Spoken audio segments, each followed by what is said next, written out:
پوری دنیا کے لوگ یہ سمجھتے ہیں کہ انسان کو دنیا سے چلے جانا ہے۔ معاذ اللہ ثم معاذ اللہ، جو اللہ تعالیٰ کو نہیں مانتے وہ بھی موت کو مانتے ہیں، لیکن کافر اور مسلمان کے ماننے میں فرق ہے۔ کافر یہ کہتا ہے کہ بس مر گئے تو بات ختم ہو گئی، وہ سمجھتا ہے کہ یہی اس کے پاس زندگی کے دن ہیں، کھائے پیے سیر کرے، اپنی مرضی سے سوئے مرضی سے جاگے، جو من میں آئے وہ کرے، اس لیے کہ یہی سارا کچھ ہے۔ اسلام یہ کہتا ہے کہ یہ جو تمہاری آخرت ہے، اس کے بارے میں تم اپنے تصور کو مضبوط کرو۔ دنیا میں تم تھوڑے وقت کے لیے آئے ہو، تمہاری جو من چاہی زندگی ہے اور تمہاری جو اپنی مرضی کی خواہشات ہیں وہ ساری اللہ جنت میں تمہاری پوری فرمائے گا۔ اسلام اس نظریے کا قائل نہیں ہے کہ مر جائیں گے بات ختم ہو جائے گی، بس یہی چند روزہ زندگی ہے۔ اسلام اس کا قائل نہیں ہے۔ عقیدہ آخرت اگر انسانی زندگی سے نکال دیا جائے، عقیدہ آخرت کہ اللہ کے سامنے کھڑے ہونا ہے، اٹھنا ہے، اس کی بارگاہ میں حاضر ہونا ہے، اگر یہ تصور انسانی زندگی سے نکل جائے تو یہ انسانی زندگی ساری بے معنی ہو جائے، بے مقصد ہو جائے۔ یہ معاشرہ انسانوں کا معاشرہ رہے ہی نہ، لوگ بس جس کی لاٹھی اس کی بھینس ہو جائے۔ مرنے کے بعد دوبارہ اٹھنے کا جو تصور ہے کہ اللہ کی بارگاہ میں کھڑے کیے جائیں گے، وَلِمَنْ خَافَ مَقَامَ رَبِّهِ جَنَّتَانِ، اور جو اس کے سامنے کھڑے ہونے کے لیے ڈرے گا اسے پھر رب 2 جنتیں عطا فرمائے گا۔ یہ جو تصور ہے نا، یہ تصور انسان کی زندگی کو نکھارتا ہے، اس کی زندگی کو تازہ کرتا ہے، اس کے اعمال کو، اخلاق کو، عادات کو، اطوار کو، لب و لہجے کو سنوار دیتا ہے۔ تو انسانی تصورات میں جب عقیدہ آخرت مضبوط ہوتا ہے، اس وقت انسان اپنے آپ کو مضبوط محسوس کرتا ہے۔ آپ دیکھیے نا، نبی پاک صلی اللہ تعالیٰ علیہ وسلم نے جو سوچ ہمیں عطا فرمائی ہے، اس سوچ کو ہمیں سمجھنا چاہیے۔ حضرت عمر رضی اللہ تعالیٰ عنہ ایک مضبوط اعصاب کے آدمی تھے۔ کچھ لوگ اعصابی طور پر زیادہ مضبوط نہیں ہوتے، جلدی متاثر ہو جاتے ہیں، جلدی پریشان ہو جاتے ہیں۔ کچھ لوگ اعصابی طور پر بڑے طاقتور ہوتے ہیں، ان کا ذہن بڑا مضبوط ہوتا ہے، بردبار ہوتے ہیں۔ حضرت فاروق اعظم رضی اللہ تعالیٰ عنہ بڑے بردبار مضبوط اعصاب کے آدمی، اپنے اصولوں پر قائم رہنے والے تھے۔ حضور علیہ السلام کی ملاقات کے لیے حاضر بارگاہ ہوئے تو کریم محبوب علیہ السلام ایک موٹے بان کی چارپائی پہ آرام فرماتے۔ یہ ہمارے دیہاتوں میں موٹے بان کی چارپائی عام ہوتی تھی، اس پر لوگ لیٹتے تھے، اور گرمیوں میں جب کچھ پتلے کپڑوں کے ساتھ لوگ آرام کرتے تھے تو اٹھتے تھے تو ان کے جسم پر اس کے نشان بھی نظر آتے تھے۔ تو حضرت عمر رضی اللہ تعالیٰ عنہ نے حضور علیہ السلام کو اٹھتے ہوئے جب دیکھا تو کمر مبارک پر وہ موٹے بان کی چارپائی کے نشان تھے۔ تو حضرت عمر رو پڑے، حالانکہ بڑے مضبوط اعصاب کے آدمی تھے۔ رو کے عرض کی، حضور کیسر و کسریٰ اللہ کے دشمن ہیں اور اتنی آرام دہ زندگی گزار رہے ہیں، اور آپ اللہ کے محبوب ہو کے اس تکلیف میں۔ ہمارے ساتھ آج کل اس طرح ہوتا ہے کہ کوئی ہمارا ایک دکھ بیان کرے تو ہم کہتے ہیں تمہیں تو صرف ایک کا پتہ ہے، اس کے پیچھے بڑی لائن ہے میرے پاس تکلیفوں کی۔ لیکن حضور علیہ السلام نے سوچ کا زاویہ بدلا، اس بات کو سمجھنے کی ضرورت ہے امت کو۔ حضور نے سوچ کا زاویہ بدلا، فرمایا عمر تم یہ پسند نہیں کرتے کہ وہ دنیا میں تھوڑی سی آسانی حاصل کریں اور آخرت میں رسوا ہو جائیں، اور ہم دنیا میں تھوڑی سی مشقت برداشت کریں اور آخرت کی ساری عزتیں اللہ ہمیں ہی عطا فرمائے۔ اپنی آخرت کے بارے میں سنجیدہ ہونا، ہم لوگ سنجیدہ نہیں ہوتے، باتیں ضرور کرتے ہیں، کسی سے بھی آپ میرے سمیت کوئی بات پوچھیں گے تو بڑی اچھی نصیحت کرے گا، خوف خدا بھی دلائے گا، لیکن دوسروں کو کہیں گے لوگ مر جانا ہے، لیکن ان کا خیال ہوتا ہے شاید صرف دوسروں نے مرنا ہے، جو کہہ رہا ہے اس نے مرنا نہیں ہے۔ اسلام یہ کہتا ہے کہ تم سنجیدہ رہو اپنی آخرت کے بارے میں۔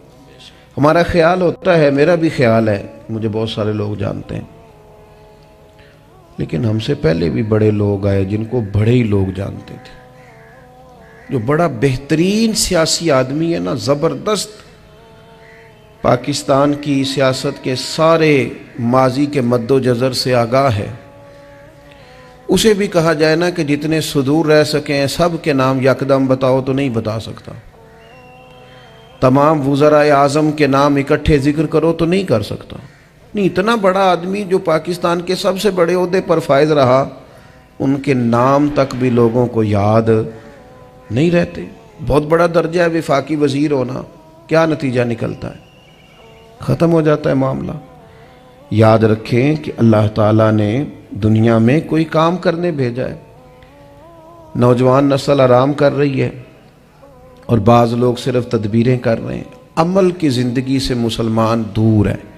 وقت بہت ضائع ہوتا ہے ہمارے ہاں، بہت ضائع ہوتا ہے، مفت کی خوش گپیاں، مفت کے تبصرے، نتیجہ کچھ بھی نہیں۔ اللہ تعالیٰ نے قرآن مجید میں فرمایا بل تکثرون الحیات الدنیا، فرمایا تم دنیا کی زندگی کو ترجیح دینے لگے ہو، ترجیح دیتے ہو دنیا میں رہنے کو۔ والآخرۃ خیر وابقیٰ، حالانکہ آخرت تمہارے لیے بہتر بھی ہے اور باقی رہنے والی بھی ہے۔ ایک بہترین چیز ہے آخرت۔ نبی پاک علیہ الصلوۃ والسلام نے فرمایا اللہ نے جنت میں تمہارے لیے ایسی نعمتیں تیار کی ہیں نہ کسی آنکھ نے دیکھی، نہ کسی کان نے سنی، نہ کسی دل میں کبھی اس کا خیال بھی گزرا ہو۔ ان لوگوں کو پتہ تھا کہ ہمارے لیے وہاں انعامات ہوں گے۔ آپ کو پتہ ہے 24 لاکھ مربع میل کے حکمران حضرت عمر فاروق نے کوئی بڑا گھر ہی نہیں بنایا۔ انہیں حضور نے بتایا تھا معراج کی رات واپس آ کے کہ میں تیرا گھر جنت میں دیکھ آیا ہوں۔ جنتی جوانوں کے سردار ہیں امام حسن اور حسین، لیکن ان کے محلات کوئی نہیں بتا سکتا، کیونکہ حضور نے فرمایا تھا جب جنتی جوانوں کی سرداری ہم نے تمہیں عطا کر دی۔ ہمارا یہ مزاج بن گیا ہے کہ سارا کچھ یہ دنیا ہے، ہم نے طے کر لیا ہے۔ اتنی جد و جہد ہے، اتنی لڑائی ہے۔ ایک دفعہ کسی رشتہ دار نے بلایا نہیں، بس بیٹے کی شادی میں ساری عمر کے لیے بگڑ گئے، اور بھئی اس پر فرض ہی نہیں آپ کو بلانا، سگا بھائی بھی آپ کو بیٹے کی شادی پہ نہ بلائے تو اسے ناراض ہونا جائز نہیں، اس کی مرضی ہے، نہیں بلایا تو کوئی حرج نہیں۔ لیکن وہ ذات کا بت اتنا بڑا ہے کہ اقبال کہتے ہیں کہ جو میں سر بسجدہ ہوا کبھی تو زمیں سے آنے لگی صدا، اور تیرا دل تو ہے صنم آشنا، تجھے کیا ملے گا نماز میں۔ اتنے بت تو نے ذات کے بنا کے اپنے اندر رکھے ہیں۔ چھوٹی چھوٹی سیاست، اس کے لیے اپنوں سے ناراضگی، اپنوں سے رائے کا اختلاف، اپنوں سے عداوتیں، اتنا لمبا نہیں۔ والآخرۃ خیر وابقیٰ۔ اچھا کچھ لوگ یہ بھی سمجھتے ہیں کہ وہ قبر بڑی اندھیری ہے، بالکل ہے جی، بڑی گھٹن ہے، کوئی شک نہیں، لیکن قبر کی دو حالتیں ہیں نا۔ نبی کریم علیہ السلام نے فرمایا قبر دوزخ کے گڑھوں میں سے ایک گھڑا ہے۔ اب مجھے اگر یہاں آنا تھا تو یہ تو نہیں ہو سکتا نا میں اسلام آباد والی سڑک پہ چڑھ جاؤں یا لاہور والے روڈ پہ چڑھ جاؤں۔ یہاں آنا ہے تو پھر مجھے سڑک بھی، کسی کے اعمال کے بارے میں تو انسان کو شک ہوتا ہے کہ اچھے ہیں کہ برے ہیں، تو اپنے بارے میں تو پک ہوتا ہے نا، لیکن جس پر شک ہوتا ہے اس پر ہم تبصرے کرتے رہتے ہیں، اور جس کا پک ہوتا ہے اس پر توجہ نہیں دیتے۔ میرے بھائی یاد رکھیے گا، اگر کسی نے اپنے اعمال اس طرح کے کیے ہیں کہ قبر کو دوزخ کا گڑھا بنا رہا ہے تو پھر اسے پتہ ہے، ورنہ قبر صرف دوزخ کا گڑھا نہیں۔ نبی پاک نے مومن کی قبر کا حال بیان کیا ہے، فرمایا یہ جو مومن کی قبر ہوتی ہے نا، یہ گڑھا نہیں، مومن کی قبر باغ ہے۔ ایک منٹ کے لیے صرف، یہ موبائلوں والے دوست بھی ذرا میری طرف دیکھیں، ایک منٹ کے لیے آپ سوچیں کہ مرنے کے بعد کوئی ہمیں باغ میں چھوڑ آئے گا، باغ، اور باغ کون سا؟ کسی مالی کا سجایا ہوا نہیں، روضۃ من ریاض الجنہ، حضور فرماتے ہیں جنت کے باغوں میں سے باغ۔ مومن کی قبر جنت کے باغوں میں سے، یعنی بہت امیر آدمی ہو تو فارم ہاؤس میں گھر بناتا ہے، باغ لگاتا ہے، اور مومن کی قبر باغ وہ بھی جنت کے باغوں میں سے، اور باغ اتنا شان والا جس میں آنکھ کھلتے ہی پہلی زیارت ہی مدینے والے رسول کی نصیب ہوگی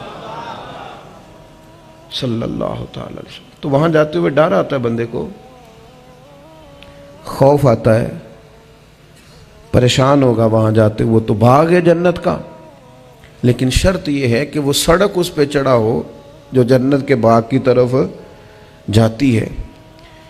دنیا بندے کو تھکا دیتی ہے۔ مولا علی شیر خدا رضی اللہ تعالیٰ عنہ فرماتے ہیں کہ دنیا کا حال اس طرح ہے جس طرح کوئی چرواہا بھیڑے نہیں چرا رہا ہوتا۔ یہ دیکھیں علم و حکمت کے بادشاہ کی بات، فرماتے ہیں چرواہا بکریاں اور بھیڑیں چراتا ہے تو ادھر کی بیچارہ ہانک کے لاتا ہے تو ادھر والی ناراض ہو جاتی نکل جاتی، اور ادھر والی کو ٹھیک کرتا ہے تو ادھر والی۔ یہ دنیا کا حال ہے، کچھ لوگوں کو بندہ راضی کرتا ہے تو کچھ بگڑ جاتے ہیں، کچھ معاملات بندہ ٹھیک کرتا ہے تو کچھ معاملات خراب ہو جاتے ہیں۔ تو لوگوں نے حضرت مولا کائنات کی خدمت میں عرض کیا پھر آپ بتائیں کریں کیا؟ تو آپ نے فرمایا ہر وقت لوگوں کو راضی کرنا چھوڑ دے، تو رب کریم کو راضی کر۔ ان الذین آمنوا وعملوا الصالحات سیجعل لهم الرحمن ودا، اگر رب راضی ہو جائے تو وہ لوگوں کے دلوں میں محبت پیدا فرما دیا کرتا ہے۔ تو صبح سے شام تک میں بھی غور کروں، آپ بھی غور کریں کہ آج جو سپہر ہو گئی اور 1.5-2 گھنٹے میں یہ دن ڈھل جائے گا، آج صبح سے شام تک ہم نے بندے راضی کرنے میں کتنی جد و جہد کی اور رب راضی کرنے کے لیے کتنی کوشش کی، اور بندے راضی کرنے کا نتیجہ آپ دیکھ لیں جو کچھ ہے ہمارے سامنے۔ انسانوں کی زندگی مشینوں کی زندگی بن گئی۔ یہاں میں چلا جاتا ہوں اور فلاں کا ولیمہ ہے تو وہ ناراض نہ ہو جائے تو وہاں بیٹے کو بھیجتا ہوں، تو فلاں جگہ آپ دونوں نہیں جا سکتے تو ٹیلی فون کر کے معذرت کرتا ہوں، تو یہ تو ساری دنیا داری ٹھیک کی جا رہی ہے۔